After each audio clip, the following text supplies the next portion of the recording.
All right, guys, I want to show you how to annotate for informational text. So this is called The Story Behind the Cimarron. So read this information about the origin of the word amass from the Latin a plus massare, meaning to form a lump. This information helps the reader understand that amassed in paragraph 3 means. So paragraph 3, we're looking for amassed. Now, by using a problem and solution organizational pattern in paragraphs 3 through 5, the author of the selection is able to, so we're talking about what the author is able to do, 3 through 5, problem, and comes up with a solution. So what is the author able to do? What was the problem and what did he do about it?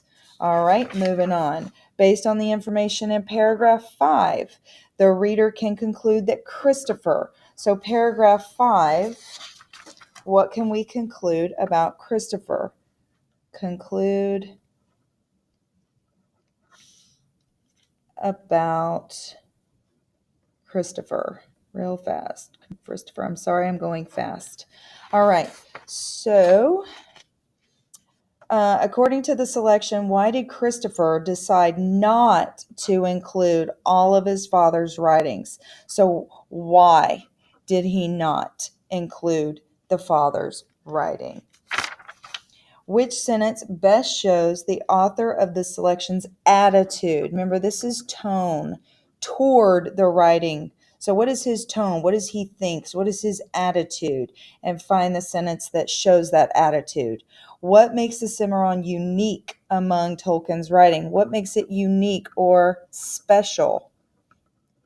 What makes it more special about his writings? And now I am ready to read the text.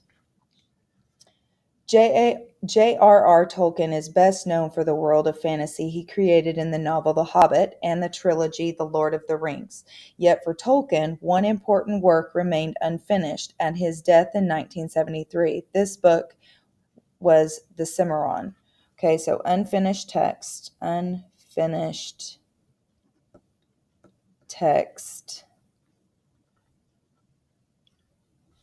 Okay.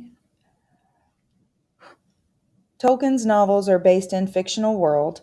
In the world, creatures such as elves and dwarves coexist with ordinary human beings. The Cimarron can be thought of as a prequel, meaning before, to The Hobbit and The Lord of the Rings. It is an account of the history of the fantasy world before The Hobbit takes place. The history tells about when the villain of that world battled heroes to claim possession of jewels called Cimmerai. Okay, so before The Hobbit and Lord of Rings. So basically it's the history before.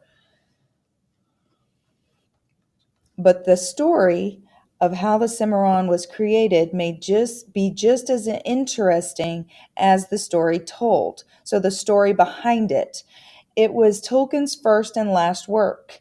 He began working in 1917 and continued adding to it and revising it for about 56 years. Wow. Tolkien was unable to complete the work before he died, so his son Christopher took on the challenge to finishing it. Tolkien had amassed many writings, so a lot of writings.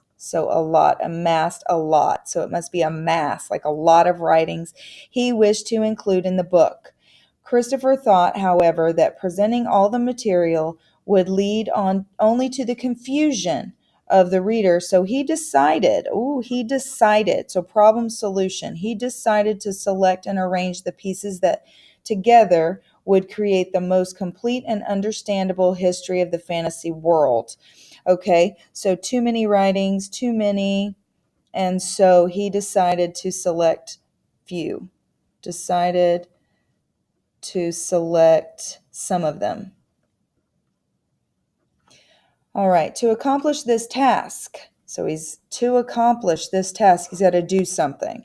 Christopher enlisted the aid of a friend, Guy Gavriel Kay, had always been interested in writing, particularly fantasy. He worked on the Cimarron with Christopher for approximately a year.